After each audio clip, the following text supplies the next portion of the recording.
Krishna continua dizendo. E ele pega ainda mais pesado. Klaibyam masmagamaf bhartam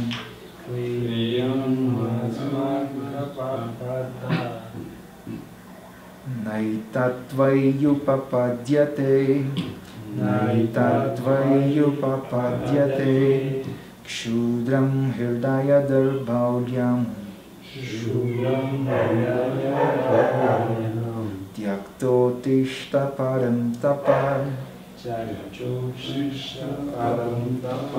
Krishna então dá mais um sacode. No verso passado ele falou: Kutastva kashmalamidam vishame samupastitam. Como essa impureza surgiu em você nesse momento apropriado. Palavras pesadas. E agora Krishna dá uma pancada um pouco mais forte para ver se Arjuna acorda. Klaibyam asma gamaparta. Ó Parta, é que a efeminação não recaia sobre você. Kleibia você pode ter alguns significados para kleibia. Um é fraqueza e o outro é efeminação. Então Krishna diz, kleibia mas magama parta, que a efeminação não recaia sobre você, que isso não aconteça com você. Vai ser o maior susto que eu vou tomar.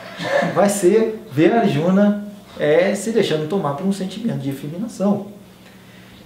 E pesa para Arjuna o fato de ser seu próprio primo e amigo que está dizendo isso.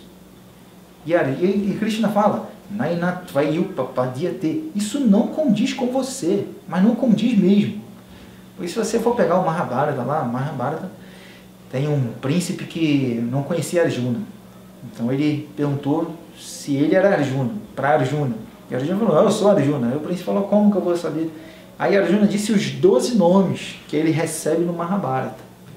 Aí vários epítetos. Epítetos são nomes que são ligados ao sujeito, que qualificam a pessoa.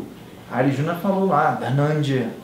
Eu sou conhecido como Dhananjaya, aquele que é o conquistador de riquezas, aquele que é Gandiva Dhanava, aquele que é o portador do arco Gandiva, aquele que é Bharata, que é filho de Kunti. Eu sou conhecido também como Parantapa, o castigador do inimigo. Eu sou conhecido como Kapidvaja, aquele que tem na quadriga uma bandeira de Hanuman. Eu sou conhecido como Kiriti, aquele que tem uma coroa. Eu sou conhecido, aí falou lá 12 nomes, não vou lembrar os 12, mas deu os 12 nomes relacionados a Arjuna. Vishnu, que é aquele que conquista o inimigo, Vijaya, aquele que tem a vitória.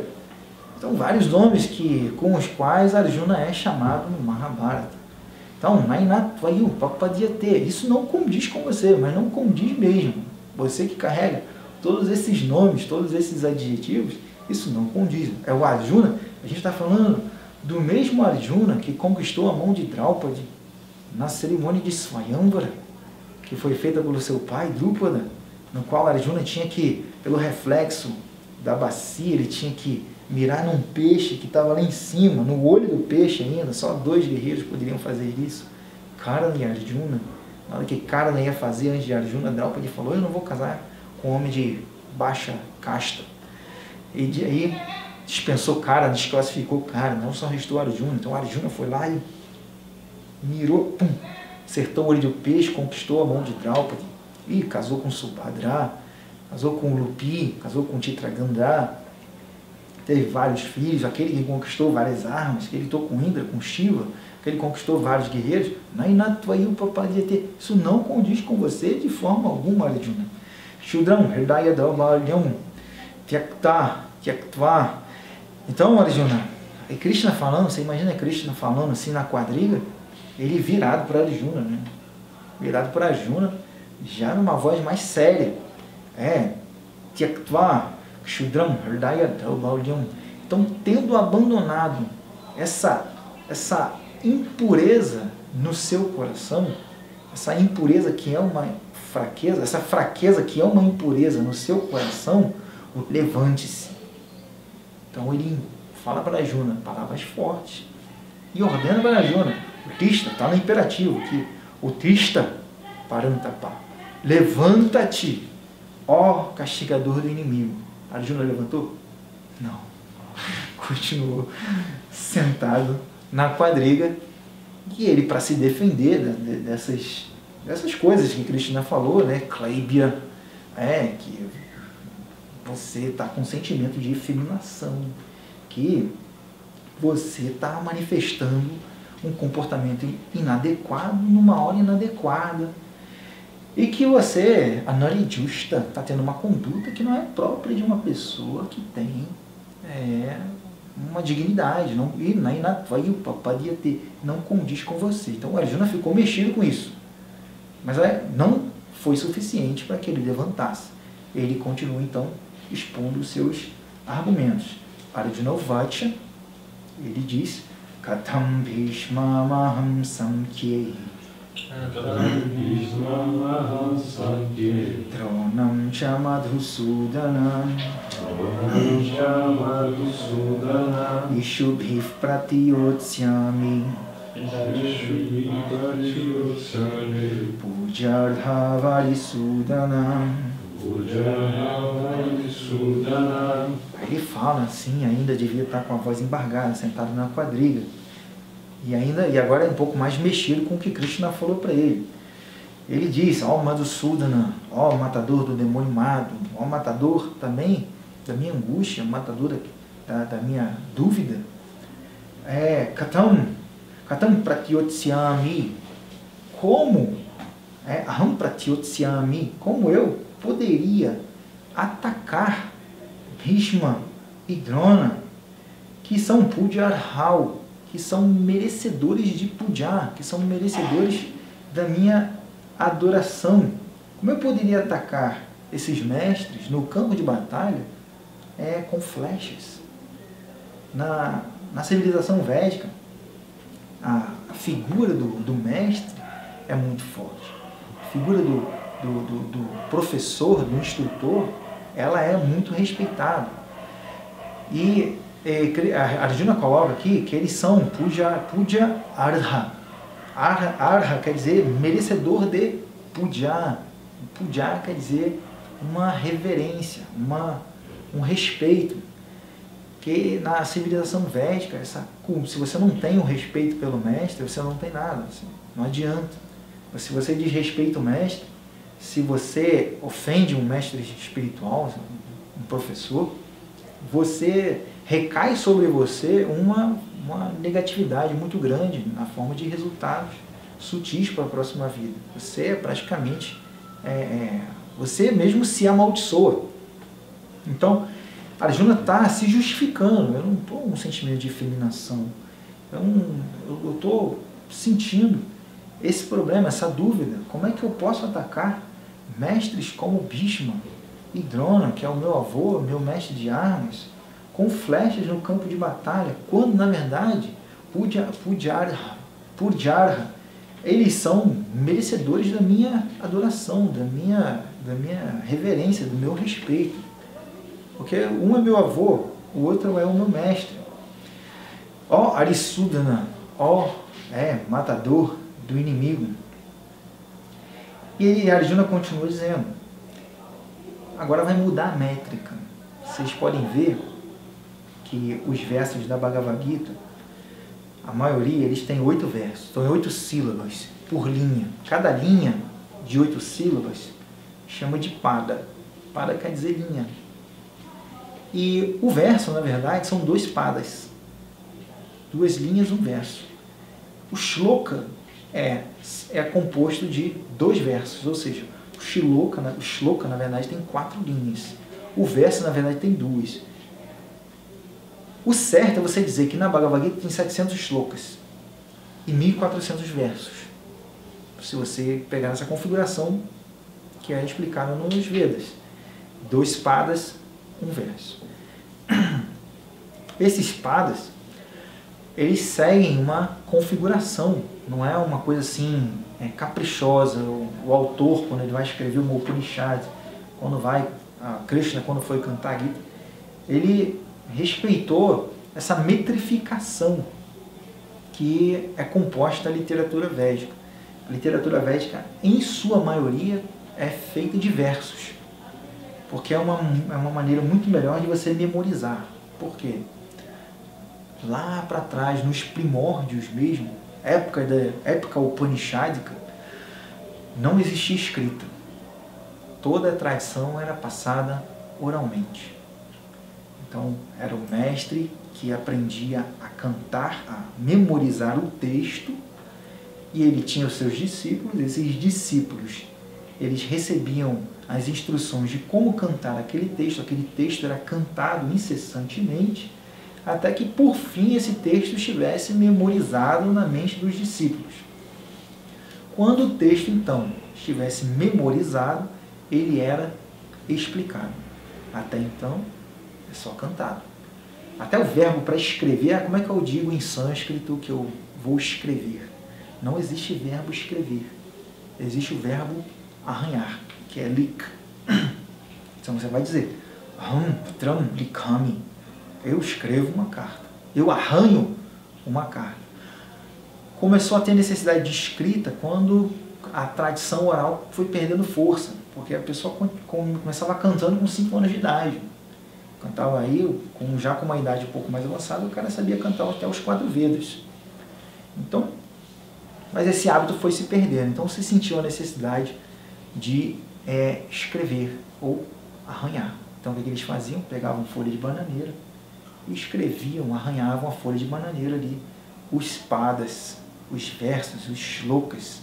E aí ficava aquele chumaço de folha de bananeira e eles iam trocando, lendo e trocando a folha até o texto ser ensinado. Então, para que pudesse ser memorizado, esses versos eram dados, esse conhecimento é dado na forma de verso. E aí você canta. Quando você canta, você memoriza muito mais fácil do que só falando, só numa prosa. A Bhagavad Gita ela tem 2 tipos de verso. O primeiro verso, que é um predominante, é chamado de Anustup, que tem 8 sílabas por pada, que a gente pode até contar. Aqui, quando Krishna falou, Klaibyam Asmagamafparta, 8. Nainatvayupapadyate, 8 sílabas. Esse é chamado de Anustup. Em alguns momentos na Gita, o verso não vai ser de 8. O verso vai ser de 11 sílabas. E esse de 11 sílabas é chamado de Tristup. Quer dizer que o pada tem 11 sílabas. Toda vez que muda, por que muda, né, de um verso de 8 para um verso de 11? Tem alguma explicação? Tem. Toda vez que sai do verso de 8 sílabas, vai no stup, e vai para o verso de 11 sílabas, que é o Tristup, é que se indica uma mudança, uma alteração no estado emocional de quem está falando. Então, quando sai do de 8 e vai para o de 11, quer dizer que a pessoa está querendo criar uma relevância maior, quer dizer que a pessoa está mostrando um estado de emocional um pouco mais agudo. E aqui no caso de Arjuna, ele vai entrar nesse verso de Tristup, de 11 sílabas, e ele está mostrando, o que vai mostrar para a gente é que o estado emocional dele está sendo mexido, tá ali como é que se diz? Está turbulento. Então ele diz, a métrica é a seguinte: Guru nahatvahi mahanubhavam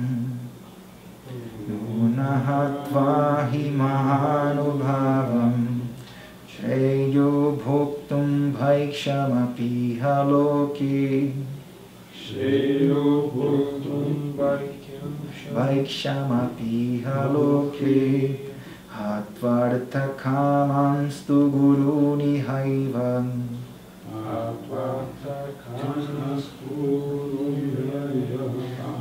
Jiya bhogam rudirat pradigdham bhogam rudirat pradigdham. Então, 11 sílabas. A métrica,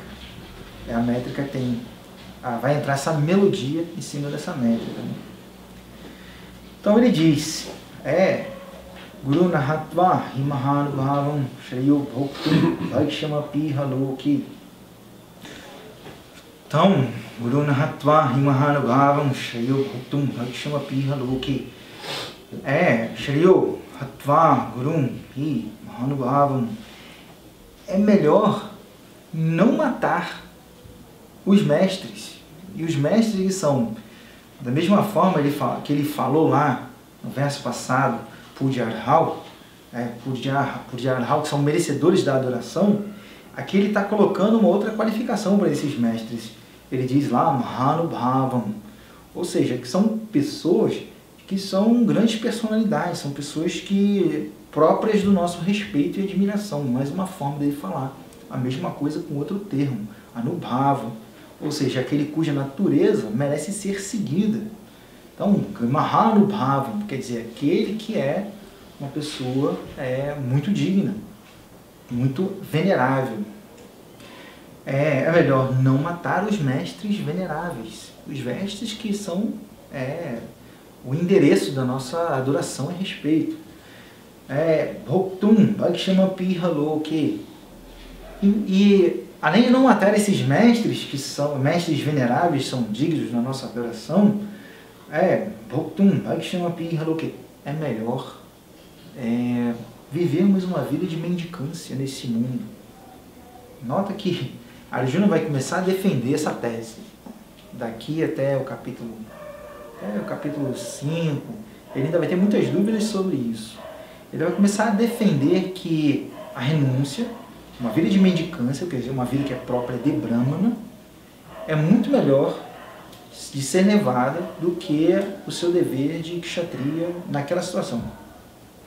Então ele vai ficar defendendo isso, vai tentar mostrar para Krishna que um estilo de vida é melhor do que outro, e Krishna vai quebrar esse clichê, vai falar que o que faz o sábio não é o estilo de vida, não é o que ele veste, não é o que ele come, não é o que ele fala.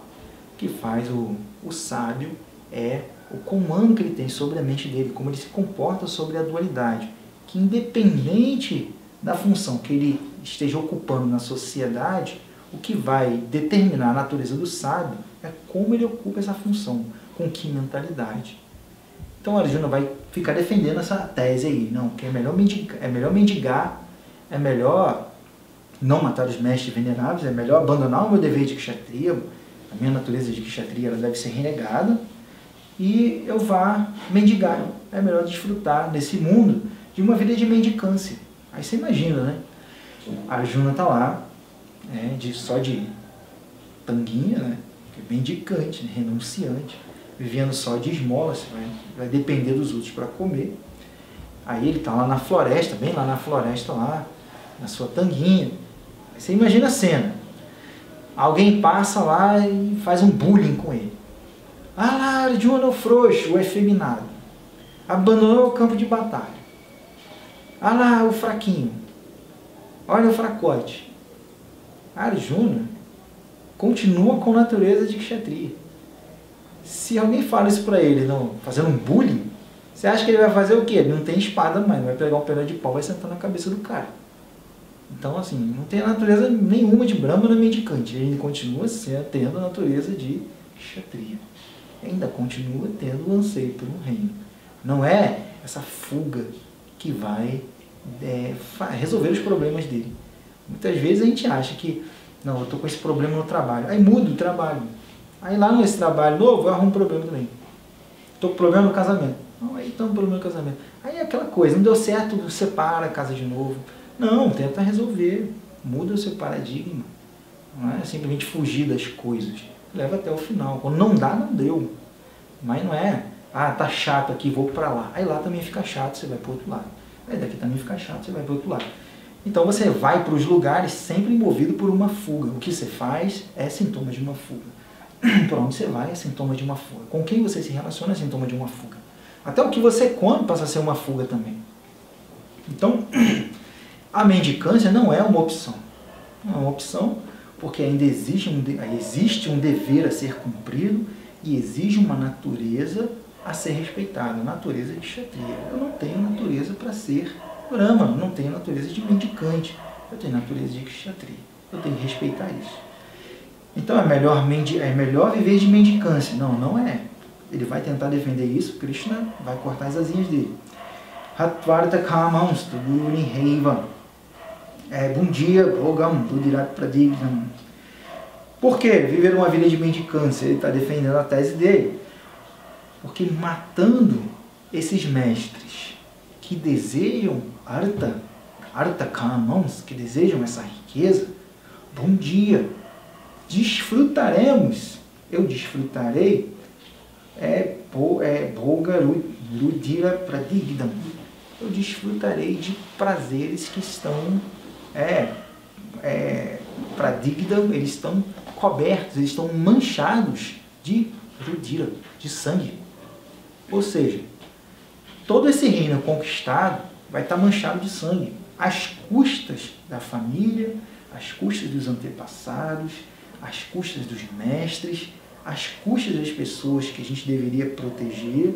Então, Krishna, essa ação da guerra, esse dharma aqui, eu acho que é Radharma. Então, Bhaktum Bhaikshama Pirhaloki Shreya, é melhor viver uma vida de mendicância do que estar matando esses mestres, apesar desses mestres, estarem aqui unicamente, muito por motivação material. Por quê? Que Prabhupada explica que o mestre perde a condição de ser mestre quando ele comete alguma atitude abominável. Quando ele comete alguma ação, quando ele faz alguma ação que descaracteriza a posição do mestre, quando descaracteriza a posição de uma pessoa respeitada. A partir do momento que eles viram Duryodhana, que estava ali expressando toda a inveja, a ganância, a cobiça que o pai dele, Dhritarashtra, não tinha coragem de expressar, mas que dava vazão através do filho, que Dhritarashtra não tinha coragem de fazer. Mas ao mesmo tempo ele via no filho tudo aquilo que ele queria fazer. E não cortava a asa do moleque, deixava o moleque solto e o moleque fazia o escarcéu. Dronacharya e Bhishmadeva viram isso, não fizeram muita coisa, praticamente nada. Quando Draupadi foi puxada pelos cabelos na assembleia, eles não fizeram nada. Eles não defenderam a mulher casta. Que muito do que se diz da derrota dos Kurus também foi por causa disso. Eles ofenderam uma mulher santa, uma mulher casta, que quando na verdade deveria ser protegida. Puxaram pelos cabelos ainda. Foi uma ofensa muito grave. Naquela época, se você tocasse no cabelo de uma mulher, você arrumava um problema, você poderia ter sido morto. Você imagina você puxar a mulher pelos cabelos e colocar ela sentada no colo, na coxa. Duryodhana pegou ela e colocou ela sentada na coxa. Então, todo mundo ficou olhando, ninguém fez nada. Todo mundo, Drona, calado. Bhishma, calado. Nesse momento, perderam a posição de mestre. Perderam a necessidade de respeito. Arjuna, você pode lutar com eles. Eles perderam, não são mais seus mestres e nem pessoas dignas de respeito, porque na hora de proteger o Dharma, eles ficaram do lado do Adharma. Então, Arjuna continua com o argumento, matando esses mestres, eu vou estar desfrutando de um reino que é manchado de sangue.